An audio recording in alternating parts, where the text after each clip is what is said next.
Isso aí, Rafa. Muito obrigado, cara. Como sempre, muito gentil e generoso. Mais uma vez, bom dia. Legal estar com vocês aqui nesse evento. E quanta coisa legal está acontecendo, quanta inspiração, quanta reflexão, né? Quanta coisa que, se a gente souber tirar proveito, certamente boas mudanças acontecerão, bons propósitos serão construídos, isso é maravilhoso. Eu estava vendo aqui, conversando com alguns de vocês, vários de vocês, eu estava conhecendo, alguns são de RH, isso é muito legal, porque eu, como o Rafa falou, eu transitei boa parte da minha carreira em recursos humanos, tem o pessoal do esquadrão do RH, que conhece bem do assunto. Então, eu estava conversando com algumas pessoas, né, sobre esse assunto, e eu estava me lembrando de uma situação muito curiosa que eu vivi alguns anos atrás, quando eu ainda trabalhava. Eu falo quando eu ainda trabalhava, porque agora eu não trabalho mais, né? Mas eu explico para vocês. É porque hoje eu sou exclusivamente palestrante, né, como disse o Rafa, mas eu sou professor. Eu dou aula na Fundação Dom Cabral, dou aula na FGV, e, olha, é raro quando isso não acontece, mas toda vez que a gente vai dar aula em algum lugar, sempre tem algum aluno, e entendam que no meu caso os alunos são todos adultos, na maioria deles executivos, sempre tem algum aluno que fala assim: professor, você só dá aula ou trabalha também? Então, eu cheguei à conclusão que realmente professor não trabalha, né? Então, quando eu trabalhava, quando era executivo de RH, tinha responsabilidade, né, sobre alguns processos e tal, e eu sempre tentei usar um pouco desse lado mais, sei lá, criativo, inovador, para trazer novas soluções, novas ideias. Às vezes acertávamos, às vezes errávamos. Mas eu me lembro de uma situação em que eu criei um projeto que eu fiz, e eu fiquei todo orgulhoso do meu projeto, porque era um projeto importante não apenas para o RH, na verdade, ele talvez fosse até menos importante para o RH, porque era um projeto de gestão de pessoas, que teria um impacto muito positivo, na minha visão, para a empresa como um todo. Aquilo ajudaria muito a empresa. E eu fiquei tão entusiasmado com o meu projeto, tão confiante em relação a ele, que eu tive, então, a ideia de fazer uma apresentação executiva daquele projeto. Eu lembro que eu reservei uma sala grande lá na nossa empresa, montei umas apresentações em PowerPoint e chamei as pessoas da empresa para poder assistirem àquela apresentação. Chamei pessoas do RH, que trabalhavam comigo, mas também chamei, principalmente, pessoas de outros departamentos, de outros setores. E eu me lembro, a grande parte que eu chamei foram líderes, né, gestores, justamente porque sabia que aquele projeto faria brilhar os olhos daquelas pessoas. E uma das pessoas que eu chamei para essa apresentação que eu iria fazer era um executivo, um diretor, que na época ele era diretor da qualidade. É lógico que eu não gostaria de estereotipar nem estigmatizar nada, mas normalmente os caras de qualidade, eles têm um dedo podre, assim, né, porque... né, quando vai fazer auditoria, onde ele põe o dedo é onde está errado, é impressionante. Ele só vê o que está errado. E esse cara, apesar de também ser assim, eu fiz questão de que ele participasse, justamente porque ele é um cara de alta credibilidade, justamente por ser assim, uma pessoa crítica, e eu sabia que ele, então, valorizaria o meu projeto e defenderia a minha ideia, inclusive para a empresa como um todo. Esse cara, em especial, ele realmente é bem exigente, para não falar chato, a ponto de que o apelido dele ali na empresa, muitas pessoas o chamavam de o advogado do diabo, justamente porque ele é um cara assim que sempre via um lado negativo das coisas. Eu fiz a minha apresentação. Ao terminar a minha apresentação ali do projeto, onde ele e outras pessoas estavam, né, ao terminar, praticamente todo mundo aplaudiu. As pessoas do RH aplaudiram até mais entusiasmadas, né, aplaudiram entusiasticamente, efusivamente. Eu entendo que tem razão por isso. Primeiro porque as pessoas do RH pensavam exatamente igual a mim, trabalhavam no mesmo departamento, viam as mesmas dificuldades, e justamente por isso eles viram que aquele projeto, de certa forma, poderia ajudar e atender também uma demanda de recursos humanos. Eles aplaudiram efusivamente. Mas uma segunda razão pela qual aquelas pessoas da RH também aplaudiram, bastante entusiasmadas, eu tenho certeza disso, é porque todas elas eram minhas subordinadas. E é claro, isso se chama gestão de carreira, né? Se o seu chefe apresenta alguma coisa, aplauda efusivamente, isso é um bom sinal. Mantenha contato visual, deixa ele ver você aplaudindo. Mas outras pessoas dos outros setores, lá dos departamentos, também aplaudiram, mas esse cara, conhecido como advogado do diabo, naquele dia estava incorporado da legião inteira. Ele olhou para mim e falou assim: eu não gostei do seu projeto. Quando ele falou isso, eu, muito humildemente, virei para ele e disse assim, qual parte você não entendeu? Ele falou, não é que eu não entendi, eu só não gostei. Não precisa de mais nada, né? Quando alguém fala, eu só não gostei. Ele deu um dislike na minha cara, assim. Então, naquele momento, eu tive dois sentimentos. O primeiro sentimento que eu tive, vou ser bem honesto para vocês, não tenho orgulho de dizer isso, mas o primeiro sentimento que eu tive foi um sentimento de raiva. Mas vou ser bem sincero para vocês. Eu não fiquei com raiva dele. Eu fiquei com raiva de mim mesmo. Porque eu comecei a perguntar para mim mesmo internamente, por que eu chamei esse mala para a reunião? Porque normalmente a gente quer gente que concorde com a gente. A gente quer gente que aprove o que a gente faz. Eu já sabia que ele era assim. Mas o segundo sentimento que eu tive, muito mais nobre que o primeiro, foi o sentimento de calçar as sandálias da humildade e perguntar para ele o que você não gostou. E ele evidenciou, com aquele olhar crítico, técnico e muito inteligente dele, alguns pontos que eu, nessa visão mais de criação, tal, não tinha percebido e que ele tinha razão. Tinha alguns pontos extremamente vulneráveis do meu projeto que eu não tinha conseguido perceber, mas ele percebeu. E, enfim, ele tinha razão. Só que, obviamente, a gente não quer dar muita moral na hora, aquela coisa toda. Obrigado, depois a gente conversa. Tem gente que me solidarizou comigo depois, né? Ô, Marcelo, cara mala, né? Eu falei, não, pior que ele tem razão, é verdade. Depois eu vou conversar com ele. Eu lembro que no dia seguinte eu fui na sala dele conversar com ele. Fui totalmente desarmado, porque normalmente quando a gente quer falar de nossos projetos, a gente normalmente tem a ideia de querer vender o projeto e que as pessoas concordem e aprovem, mas eu via que ali tinha um outro valor por trás daquilo, que era o valor de entender e aprender alguma coisa que eu não tinha percebido. Fui lá para ouvi-lo, e isso é um detalhe importante. Quando você mostra para o outro que você está legitimamente disposto a ouvi-lo, naturalmente ele vai te dar mais atenção.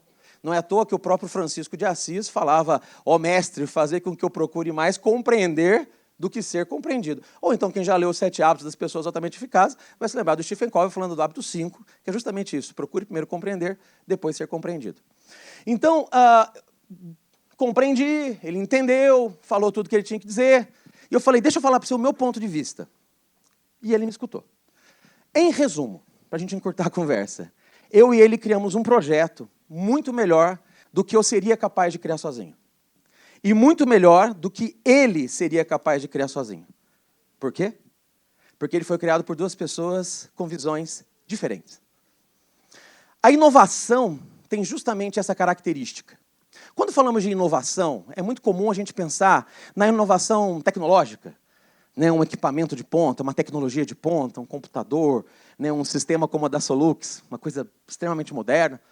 Mas a inovação também passa por outros aspectos, como principalmente o próprio comportamento inovador, que tem muito de criatividade, mas também tem muito de empreendedorismo, né, que é colocar aquela criatividade à prova, né, Tiago? Mas o que eu posso dizer para vocês é que a inovação ela tem vários caminhos para acontecer. Tem aquela inovação realmente mais técnica, quando você pega toda aquela equipe de pesquisa e desenvolvimento, normalmente quase cientistas, em algumas empresas usam até jaleco branco para poder ficar pensando em produtos e soluções. Mas, de um tempo para cá, faz alguns anos, o mundo percebeu que existem outros caminhos para chegar em inovação, e um deles, em especial, eu sou apaixonado. Tanto sou apaixonado que, quando eu fui fazer meu mestrado junto com o José Carlos, né, José? A gente estudou junto, a gente fez mestrado em Design Thinking, né, em design, inovação, empreendedorismo, mas principalmente trabalhamos a questão do Design Thinking. E, não sei se vocês já ouviram falar em Design Thinking, né, que é um projeto de...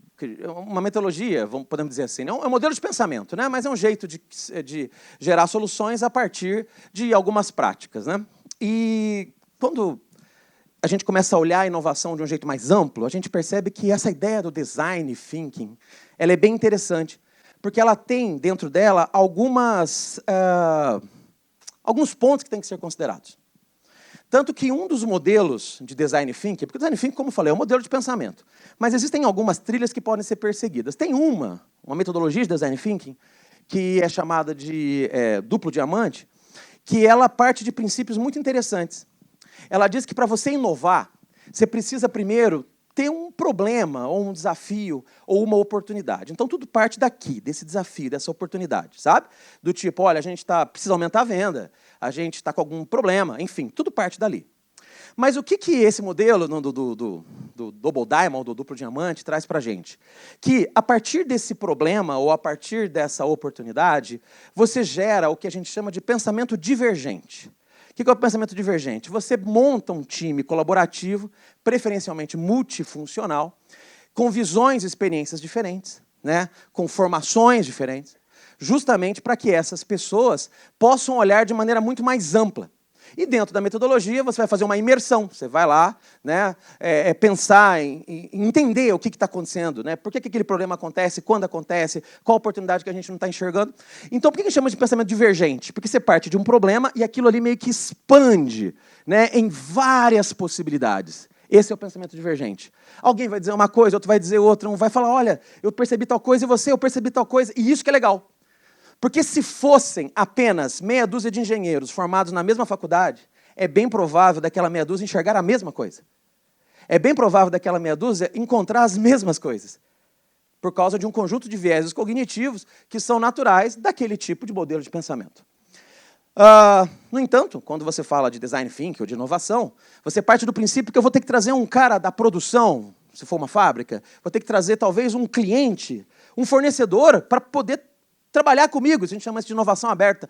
Quando você traz as pessoas ali para dentro, de fora, para discutir, você traz alguém do RH, traz alguém da área comercial, enfim, esse grupo multifuncional, ele vai divergir. E a divergência é boa. Esse que é o problema. Às vezes a gente enxerga a divergência como negativa. Não, ela é boa, porque ela gera essa amplitude de visões. Só que se ficar só divergindo, não chega a lugar nenhum. E não é à toa que esse modelo que eu estou falando para você chama duplo diamante, porque ele parte de um problema, ele abre, depois ele fecha. Esse é o primeiro diamante. Quando fecha, a gente está fazendo o tal do pensamento convergente. O que é o pensamento convergente? Que é quando a gente, depois de identificar um monte de coisas por inúmeras visões, a gente converge e fala, aonde nós vamos atacar? Convergiu. Quando chegou nessa convergência de aonde a gente vai atacar, ou seja, o que nós vamos solucionar, qual que é a nossa prioridade? Lembra que é duplo diamante? Aí vem o segundo diamante.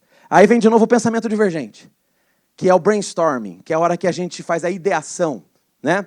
É o momento que a gente começa a pensar assim, como é que nós vamos resolver esse problema? Nessa hora, mais uma vez, é importante ter gente diferente. Se você tiver ali alguém que pensa exatamente igual a você, é muito provável de você chegar num consenso muito rapidamente com essa pessoa. Mas, como já disse Nelson Rodrigues, grande escritor brasileiro, bastante irônico até, ele disse que tudo que é unânime é burro. Se duas pessoas pensam igual, uma das duas está sobrando. Se você e seu chefe pensam igual, muito provavelmente um dos dois está sobrando, e eu falo facilmente para você quem vai sair. Lógico que é seu chefe, porque ele ganha mais, ele tinha que pensar diferente. Mas seria bom se o mundo fosse assim, né, Rafa? Porque, na verdade, a maioria dos líderes, pelo menos grande parte deles, querem pessoas que pensem iguais a eles. Eles querem pessoas que obedeçam aquilo que eles, como gênios solitários, criaram sozinhos. Mas não. É nessa hora que a gente justamente enxerga essa oportunidade de colocar gente com visões diferentes, experiências diferentes, características diferentes, formações diferentes, para pensar em inúmeras possibilidades. Para, nesse pensamento divergente, convergir numa solução única, que a gente chama de prototipação, ou de MVP.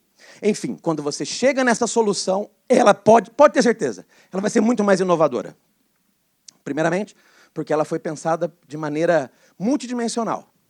E outro, porque ela certamente vai entregar um valor, porque ela começou ouvindo as partes interessadas. Bom, isso é o que a gente chama de design thinking. Esse modelo é um deles, tem outros, né? Mas eu estou falando isso para chamar a atenção de vocês. Eu estava brincando ontem à noite com o Rafa e com o Cristiano. Eu falei, eu tenho vergonha de vocês e tenho inveja, porque eles preparam um slide, eles fazem um negócio bonitinho. Isso aqui é a minha apresentação. É, igual o Faustão. Fisicamente, espero que não, mas assim, não está muito longe. Mas eu peguei o papelzinho lá do quarto do hotel. Bastidores. Mas o que eu quero dizer para vocês é justamente chamar a atenção para o pensamento convergente, que é importante, claro, para poder ter uma solução que envolva a todos, mas também desse pensamento divergente, que é essa visão mais multidimensional, 3D, né? Metaverso das realidades. Mas uma coisa também é fato, isso tem muito a ver com liderança. Quando você envolve as pessoas na criação das soluções, quando você chega na convergência e encontra a solução ideal, todos aqueles estarão muito mais engajados com a solução, porque tem um pouquinho da digital de cada um, tem um pouquinho da ideia de cada um. É muito diferente quando alguém pensa uma solução e goela abaixo implementa e quer que a equipe se dedique naquela implementação. Outra coisa é quando as pessoas participaram, pelo menos foram envolvidas em algum momento, na criação daquela solução.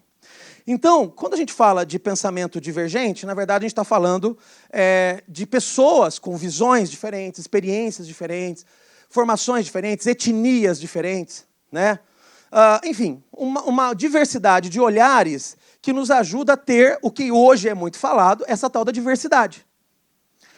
Quando a gente fala de diversidade, isso tem se tornado, isso é bom, de certa forma, mas tem se tornado uma palavra meio da moda. Da mesma forma, e a Onara, depois eu vou conversar com ela aqui, ela é uma especialista em sustentabilidade, em ESG, né? Alguns chamam de ESG. Então, o ESG está na moda, ESG está na moda, né? Diversidade está na moda. E é legal, porque quanto mais gente falando disso, melhor, não tenha dúvida. Mas eu vejo a diversidade não apenas como uma coisa bonita, de branding, de marca. Nossa empresa tem diversidade. Isso é bacana, isso, né, nas ações de governança, é maravilhoso. Mas o que eu quero dizer é que, além disso, quando você tem ações de ter pessoas diferentes representadas dentro de um time, você tem mais inovação. Ou seja, você tem mais soluções diferentes. É fácil liderar um time diverso? Depende. Depende de você, depende do que você gosta de fazer. Se você, em vez de ser líder, se você for um chefe que gosta de impor soluções, pode ter certeza que vai ser muito mais difícil. Aí é melhor ter gente clone, né? Gente igualzinha a você. É muito mais fácil. Agora, se você entende que o papel da liderança, de verdade, é estimular pessoas a criarem, pensarem de maneira autônoma, gerar empoderamento, ou seja, fazer com que as pessoas se sintam donas daquela solução, é muito mais fácil liderar um time diverso do que um time de pessoas que digam amém para tudo que você diz. Aí depende de você, né? Não tem uma resposta, o que é mais fácil? Mas é claro que quando você lidera um time de diversidade, é provável que ali você tenha alguns momentos de discordância. E nessa hora, o líder passa a ser uma espécie de um moderador, né, desse debate e talvez em algum momento até de decisor. Quando as coisas não estão indo para caminho, ele fala, vamos tentar esse jeito aqui? Né? Não tem nenhum problema. Isso é o papel do líder, dar o norte, né? Liderar, conduzir. Então, quando eu falo para vocês que a diversidade ela precisa ser entendida, é justamente porque cada um traz uma visão diferente. Uma vez eu tive contato com uma história, foi em 2015, uma história da Bárbara. A Bárbara ela é uma senhora americana, ela trabalhou como enfermeira na Segunda Guerra Mundial. E ela, depois de muito tempo, também foi fazer escola de arte, estudou artes e tal, mas depois ela se aposentou, tinha filhos, netos, bisnetos. E chegou uma hora, ela começou a se sentir sozinha, ficou viúva, e ela falou, você quer saber de uma coisa? Eu quero voltar para o mercado de trabalho. Ela tinha 89 anos de idade. E ela tentou procurar emprego. Você acha que alguém deu emprego para ela? Não. Não tinha jeito, sim. É a visão de todo mundo. Aí ela ficou até desanimada. Mas ela viu, lá nos Estados Unidos, uma vez, num programa americano lá, o 60 Minutes, ela viu o David Keeley. O David Keeley é um dos fundadores e o principal fundador de uma empresa americana que fica no Vale do Silício, uma startup, que agora é uma empresa muito conhecida, chamada IDEO. IDEO. A IDEO, ou a IDEO, ela fica lá em Palo Alto, e ela é uma empresa de design. Ela cria design. Inclusive, o Tom Keeley, irmão do David Keeley, escreveu livros sobre design thinking e tal, porque eles são meio que, eu não digo os inventores, mas os divulgadores dessa metodologia, né, desse modelo de pensamento. Bom, mas aí ela viu nesse programa de televisão o David Keeley dando uma entrevista falando da importância da diversidade, não sei o quê, coisa lá nos anos 90. Final dos anos 90, na verdade. Aquilo chamou a atenção e ela guardou aquilo na mente, não tomou nenhuma ação naquele momento, até que um dia, anos depois, ela viu uma reportagem, não sei onde, de novo falando da IDEO. Ela lembrou. Isso foi em 2015, 2014 talvez. Ela falou assim, se essa empresa fala tanto disso, é a segunda vez que eu vejo eles falarem disso, deixa eu ver se eles são assim mesmo. Mandou uma carta escrita à mão. Ela morava ali numa cidade próxima. Mandou uma carta dizendo assim, olha, senhor David Keeley, você fala tanto de diversidade, eu queria ser cientista, eu queria trabalhar com design, com desenvolvimento de produtos. O senhor pode me ajudar? E ela achou que a carta tivesse ficado esquecida. Ela não recebeu nenhuma resposta imediata. Passaram mais ou menos um mês, toca o telefone dela, o próprio fundador da IDEO. Olha, vem cá para eu te conhecer. Em resumo, aos 90 anos de idade, ela foi contratada para ajudar a desenvolver produtos, principalmente que seriam utilizados por pessoas mais sêniores, melhor idade. Ela ajudou a criar, por exemplo, um negócio muito louco, que era uma roupa que é igual um airbag. Se alguém tropeça, ele infla, a pessoa cai e não machuca. Mas por quê? Porque ela falava assim, eu já caí várias vezes na minha casa e os ossos são mais frágeis. Ela criou uma espécie de uma bengala, que era meio que um andador, um negócio meio maluco. Enfim, ela era inventora? Na essência, não. Mas ela era alguém que tinha ideias, porque ela vivia aquelas realidades. E como ela vivia, ela se juntava com outras pessoas ali dentro, ela não inventava nada sozinha, e juntos eles criam essas coisas todas. Ela ainda existe, ela não trabalha mais na IDEO, porque agora ela já está com a saúde mais debilitada. Ela ainda é viva, ela está com 97, se não me engano, anos de idade. Pessoas felizes são mais longevas. Né? Mas olha que interessante que a gente pode tirar essa conclusão. Naturalmente, eu falo a gente porque é o mundo do jeito que ele é. A gente tem essa visão preconceituosa. Mas se é velho, né? É o jeito que se chama, se é velho, não serve tanto. Vocês estão vendo que hoje no mercado de trabalho está chegando uma galerinha aí de uma geração que é chamada de geração Z. 20, 21, 22 anos de idade. A geração Z é radicalmente diferente das anteriores. Primeiro porque eles são nativos digitais. Eles já nasceram no mundo que tem internet. Então eles têm uma outra velocidade, uma outra pegada. Eles foram acostumados pelos seus pais a não precisarem se dedicar tanto, desde pequeno, trabalhar. Então são um pouquinho mais acomodadinhos no sentido, se eu não gostar, eu vou para outra. Se não der certo, eu volto para casa. Né? Normalmente é assim a geração Z. E essa galerinha é radicalmente diferente das outras, porque se não tiver um trabalho com propósito, como disse também o Tiago da Solux, se não tivesse alguém, se não tiver uma coisa assim de respeito, de diversidade, de valorização, eles não ficam. Aí você fala, então, Marcelo, só tem um jeito de resolver isso. Não contrata essa porcaria dessa geração Z. Né? Não contrata. Porque olha que trabalheira que é esse negócio. Bom, normalmente são os líderes que pensam que o papel dele, líder, é determinar coisas e as pessoas dizerem amém. Porque essa turminha da geração Z, elas não vão dizer amém se elas não concordarem. Se elas não entenderem o significado. Eu falo que essa geração Z parece criança. Quem tem filho pequeno, eu não tenho, mas eu sei como funciona. Tudo que você fala, as crianças de agora falam o quê? Mas por quê? Né? Não é isso? Mas por quê? É por quê? Essa geração é igual. O chefe chega nelas e fala assim, olha, geração Z, estou precisando que você faça tal coisa aqui e entregue até a tarde, beleza? Ele, mas por quê? Então, para não ter essa dificuldade, já comece pelo porquê. Já dizia Simon Sinek, não é isso, Rafa? Então, esse jeito novo de ver o mundo é o que a gente vai encontrar. Eu não quero geração Z, eu não quero... É quem tem, e é principalmente que traz virtudes. Lembra que eu falei do pensamento divergente e convergente? É claro que é só um exemplo, tá? Nem sempre é assim. Mas, normalmente, os mais antigos... Veja bem, não chamei ninguém de velho. Porque, normalmente, a gente fala assim, velho... esse aqui é velho, não serve mais. Eu prefiro a palavra antigo, porque vai no antiquário para você ver. É tudo caro. Né? Então, prefiro dizer que sou antigo. Né? Fiz aniversário, né, no domingo passado, já estou começando a me sentir um clássico, assim, uma coisa meio vintage. Mas eu antigo que sou, prefiro falar que sou antigo. Mas assim, quando você tem pessoas antigas, normalmente as pessoas antigas, elas são mais cautelosas, mais cuidadosas, já apanharam mais da vida. Né? Elas são muito boas para o pensamento convergente, para questionar, analisar, falar assim, peraí, será que funciona, não funciona? Para chegar no pensamento que fecha. Enquanto que a geração Z, esses jovens mais impetuosos, criativos, sem medo de arriscar, eles já são até melhores por pensamento divergente, que é de tentar novas abordagens e tal. Aí você fala, sabe aquela história de lado esquerdo e direito do cérebro? Vocês já ouviram falar isso? Lado direito mais criativo, lado esquerdo mais racional, não sei o quê, papá, que inclusive já está meio que caindo em desuso isso. Mas tem gente que fala assim, então se você quer ser um bom profissional, tem os dois lados do cérebro bem desenvolvido, porque aí você vai ter o pensamento mais criativo, mais divergente, né? E o pensamento mais analítico, mais convergente. Bom, se você for um ser humano normal, é muito difícil você ter os dois lados, essa coisa toda desenvolvida. Cada um tem um jeitão. Eu já sou naturalmente mais do pensamento divergente. Então, qual que é o melhor jeito de você ser um excelente profissional? É ter do seu lado profissionais diferentes de você. Não tem outro jeito. E todos trabalhando juntos em equipe. Aí você me fala assim, Marcelo, mas não vira bagunça? Imagina um monte de gente, uma torre de Babel. Um monte de gente falando coisa diferente, querendo coisa diferente. Sim, fica mais difícil, né? Ainda mais quando você empodera as pessoas para que elas deem a sua voz, digam a sua opinião.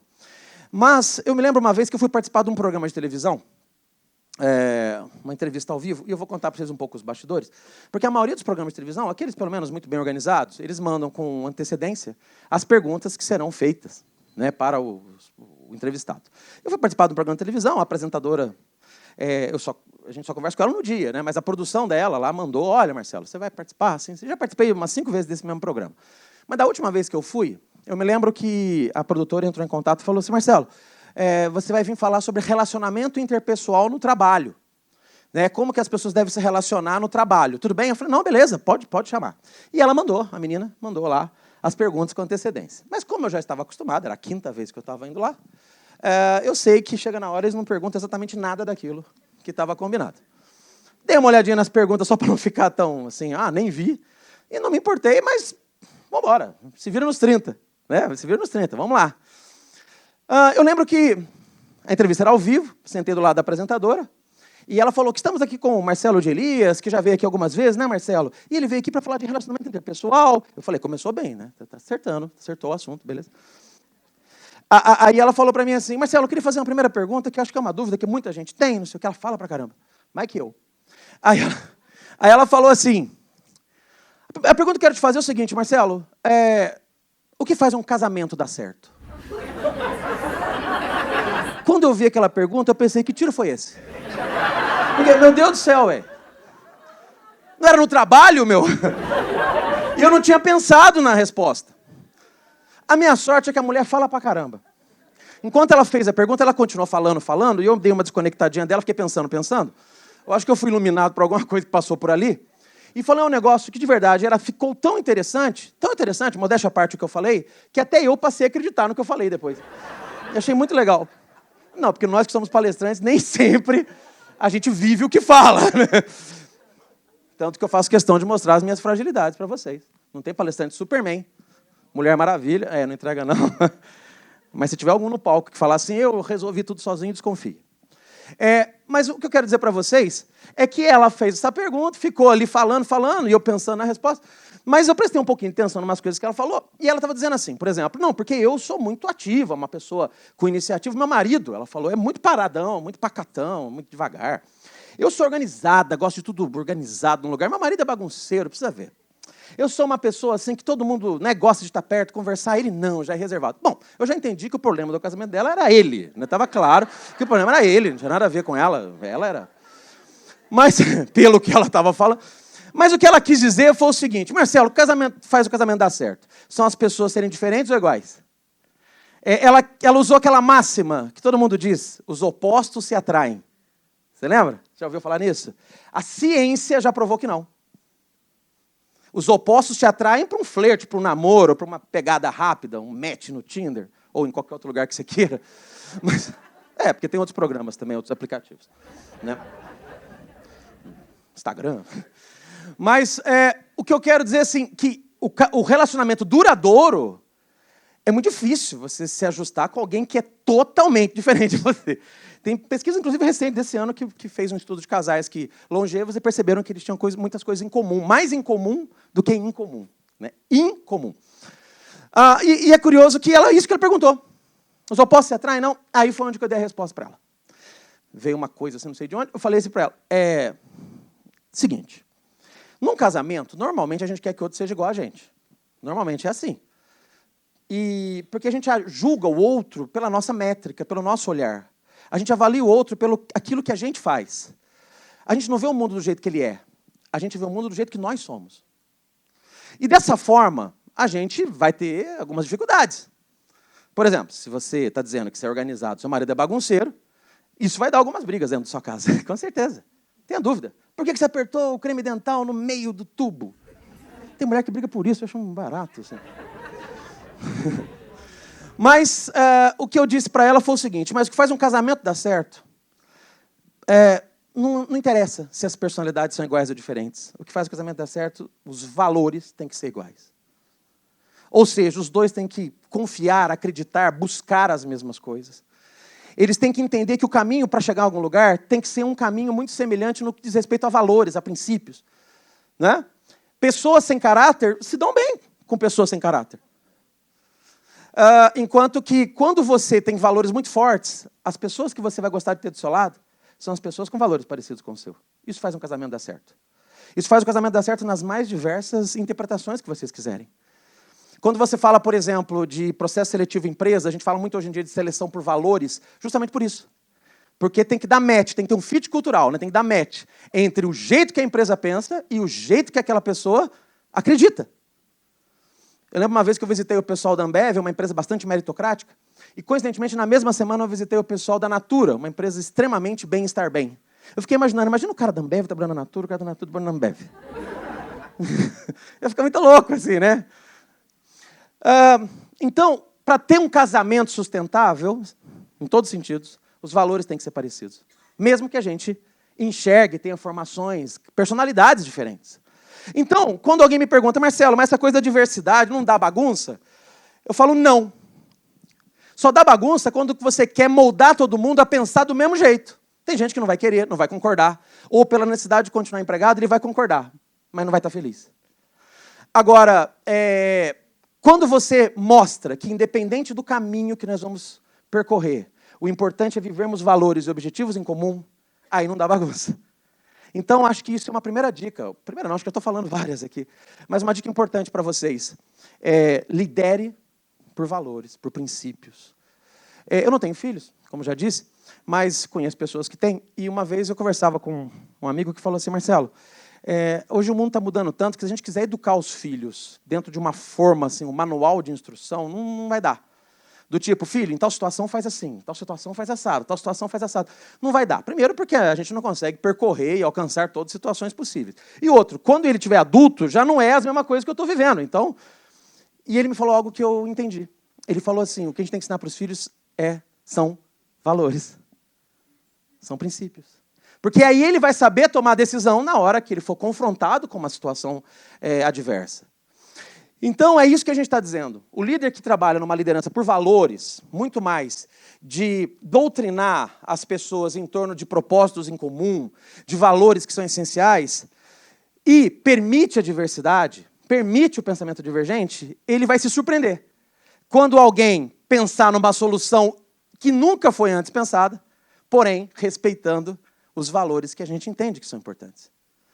Então, quando a gente fala dessa questão dos valores iguais, eu queria chamar a atenção de vocês, como líderes, do que você faz, então, para poder estimular, de certa forma, né, o que a gente chama de diversidade cognitiva.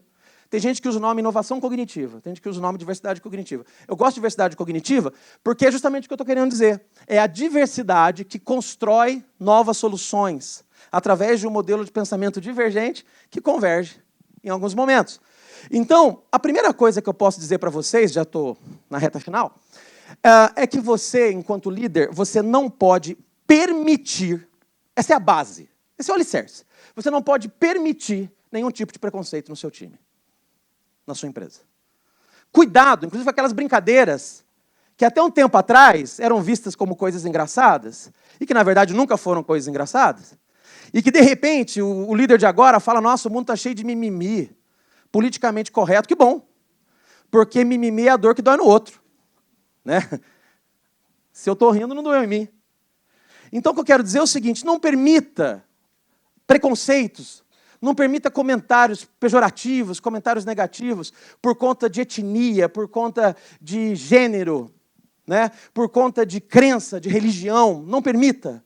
E se tiver qualquer tipo de pensamento desse, ou comentário, ou visão dessa na sua empresa, você tem que atuar. E atuar como se fosse uma coisa extremamente grave. Não é atuar simplesmente do tipo, eu conversei com ele ali, deu um tapinha nas costas, falei, não faz mais não. Né? Não, é grave. Principalmente no mundo de hoje, que tem outras leis que mudam as realidades, e que bom que tem, mas também, porque senão você perde justamente essa inovação. As pessoas, mesmo estando ali, elas não vão querer sugerir, dar ideia, não vão querer participar, porque elas se sentirão não ouvidas. Então, a base de um líder inovador é essa. Ter uma liderança como eu disse, baseado em princípios, baseado em valores, e entre eles o princípio do respeito, o princípio da ética, o princípio da responsabilidade. Uma outra dica que eu quero dar para vocês é justamente esse olhar de cuidado com as suas velhas certezas. Estou dizendo isso porque, como especialista em mudanças, eu costumo dizer que uma das coisas que mais atrapalha as empresas é justamente aquele pensamento, mas aqui sempre foi assim. Não precisa fazer diferente porque não vai dar certo, a gente já tentou no passado. Então, esse pensamento de, aqui é assim mesmo. Eu já fiz vários trabalhos, hoje eu trabalho só com palestras, de vez em quando com aulas, e pela Fundação Dom Cabral, às vezes a gente faz algumas espécies de consultorias em empresas, e eu já trabalhei com empresas, falando de gestão de mudança cultural, que é um trabalho que a gente faz, que gestores de empresa falaram, Marcelo, eu entendi onde você quer chegar, mas aqui nessa empresa não é assim. Verdade, a gente tem que ouvir. Às vezes não é mesmo. Às vezes a gente está indo para um lado totalmente diferente. Só que eu já percebi que, na maioria das vezes, não é que a empresa não é assim. A empresa não permite que seja assim. Né? Por quê? Porque ela fica presa no modelo de pensamento, onde fala, não, aqui é assim. Ué, mas esse assim é o ideal? Não, então não é para ser assim. Né? Então, esse pensamento que eu disse para vocês, trabalhe as suas velhas certezas, é justamente esse cuidado que nós líderes precisamos ter quando a gente está buscando a inovação. A inovação, ela parte de uma imersão, onde você entende as partes interessadas, as partes envolvidas, o cliente, mas ela não pode partir de certezas, porque suas certezas são cheias de vieses e heurísticas, onde você coloca na cabeça assim, não, isso assim funciona desse jeito. Aí, na hora que você está fazendo imersão para achar a solução, você já está pensando na solução. Você já começa a falar assim, não, já entendi, então é só fazer tal coisa, mas às vezes não é esse caminho, porque ele está recheado de pensamentos pré-concebidos. Né? E tudo que é pré-concebido é um pré-conceito. Uma outra dica que eu quero dar para vocês é, busque sempre no seu time, aí tem a ver com o pensamento divergente e convergente, busque sempre a unidade mais a unicidade. São coisas diferentes. Unidade é um time único, é um time integrado. Nosso time é unido. Né? Então, isso é unidade. O que é unicidade? É todos nós unidos, buscando um objetivo único. Um time unido não necessariamente está engajado num objetivo. Então, tem que trabalhar a unidade. E, para isso, esse respeito às diferenças é sensacional. Não é nem respeito, é celebração das diferenças. Mas também tem que ter a tal da unicidade, ou seja, qual que é o objetivo único que a gente vai alcançar. Né? Quando você define o objetivo e os valores têm que ser vividos, você está gerando unicidade. Isso, naturalmente, vai gerar mais unidade. Ok? Entenderam o que eu quis dizer? A diferença de uma para outra? Eu lembro de eu tenho um amigo que é muito legal. Ele foi... Eu tenho uma banda de rock, sabe, gente? Eu sou vocalista da banda de rock. A minha banda chama Playmobil e os Aquaplays. Quem entendeu o nome da banda entregou a idade. A minha banda toca música dos anos 80. E eu tive lá um contrabaixista, um baixista na minha banda, que não está mais na banda porque ele mudou de carreira. Ele era roqueiro na minha banda, agora ele é puxador de samba enredo numa escola de samba. Uma pequena diferença. E ele, uma vez conversando com ele, falou, Marcelo, agora não é mais assim, mas lá na Mangueira, no Rio de Janeiro, na estação 1ª de Mangueira, tinha uma cerimônia chamada Rasgar o Samba. Achei legal ele falar isso.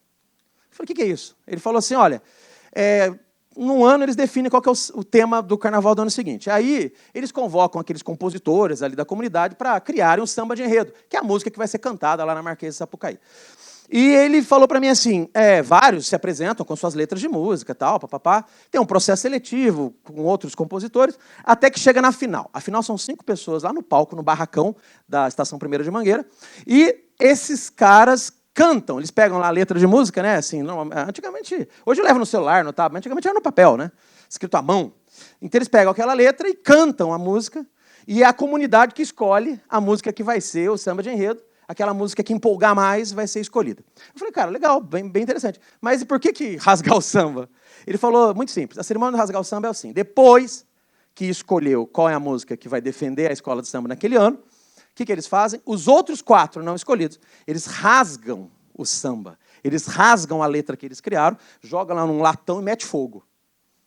Olha que cerimônia interessante. Cerimônia do rasgar o samba. Que, na verdade, é a cerimônia de escolha da música. Mas o que quer dizer essa coisa do rasgar o samba? Quer dizer o seguinte, até aqui a gente tem visões diferentes. A partir daqui, a gente só tem um samba. Então, quando eu falo que o líder tem que gerar unidade e unicidade, é justamente porque nesse pensamento de unidade, em especial com pessoas diferentes, pode ter vários sambas diferentes. Mas se você deixar claro para onde vai, quais são os valores que a gente quer alcançar, fica muito mais fácil de rasgar o samba depois. Entende? Outra dica que eu quero passar para vocês é justamente esse olhar de não apenas respeitar as diferenças. O líder que gera diversidade e inovação, ele tem que celebrar as diferenças. Qual que é a diferença? Respeitar do tipo assim, tá, você pensa diferente, eu respeito, mas deixa eu te mostrar que você está errado. Né? Tem gente, como eu fiz na reunião, qual parte você não entendeu? Né? Tem gente que tem essa visão de mundo. Tem duas maneiras de ver as coisas. A minha e a errada. Né? Então, o que as pessoas que pensam assim fazem? O máximo que elas fazem é respeitar as diferenças. Quando eu falo celebrar as diferenças, é diferente. É você valorizar quem pensa diferente. Quando o líder está numa reunião e ele fala assim, pessoal, quem tem uma ideia assim? O cara fala, eu tenho uma ideia. E outro vem e fala assim, olha, eu tenho uma ideia diferente, ele tem que falar, legal, quem mais pensa diferente? Ele tem que estimular isso. Tanto que tem líderes que cometem erros assim, sutis, mas que são fortes.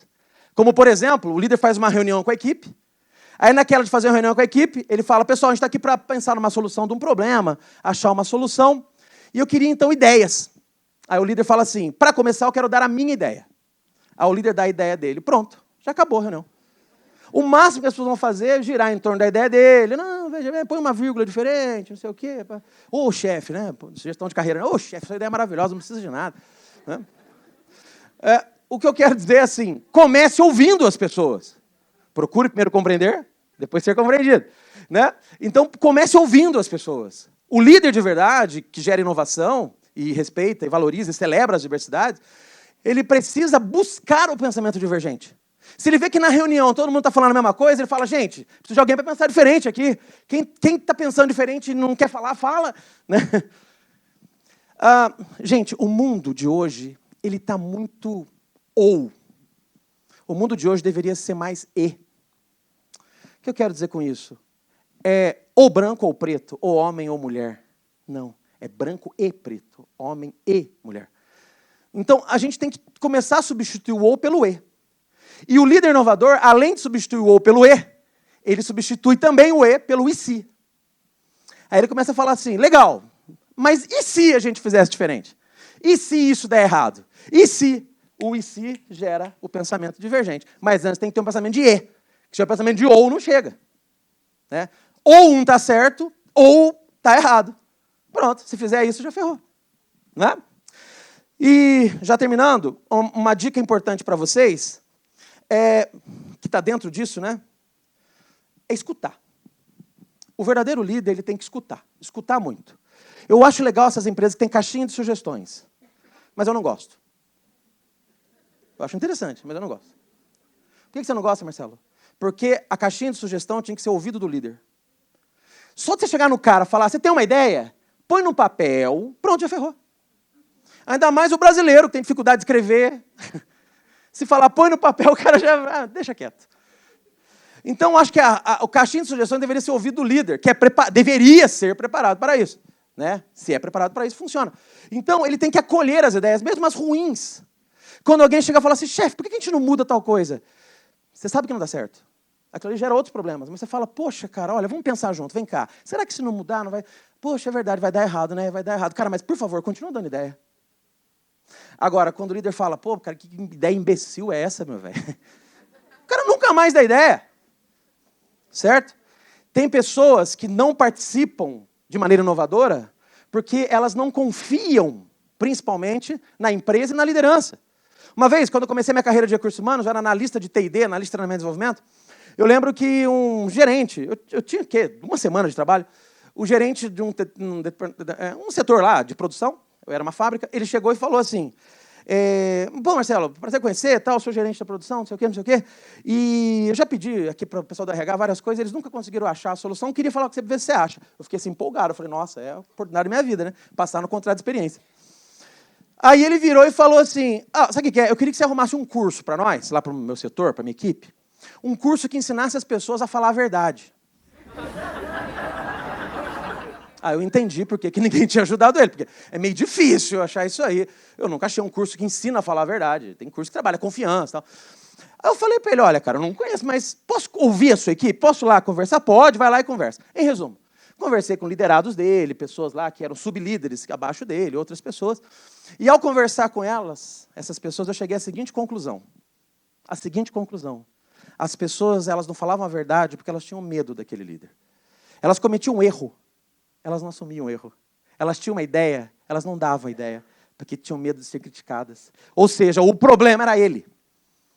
Eu tinha uma semana de trabalho, não conseguia mudar muita coisa.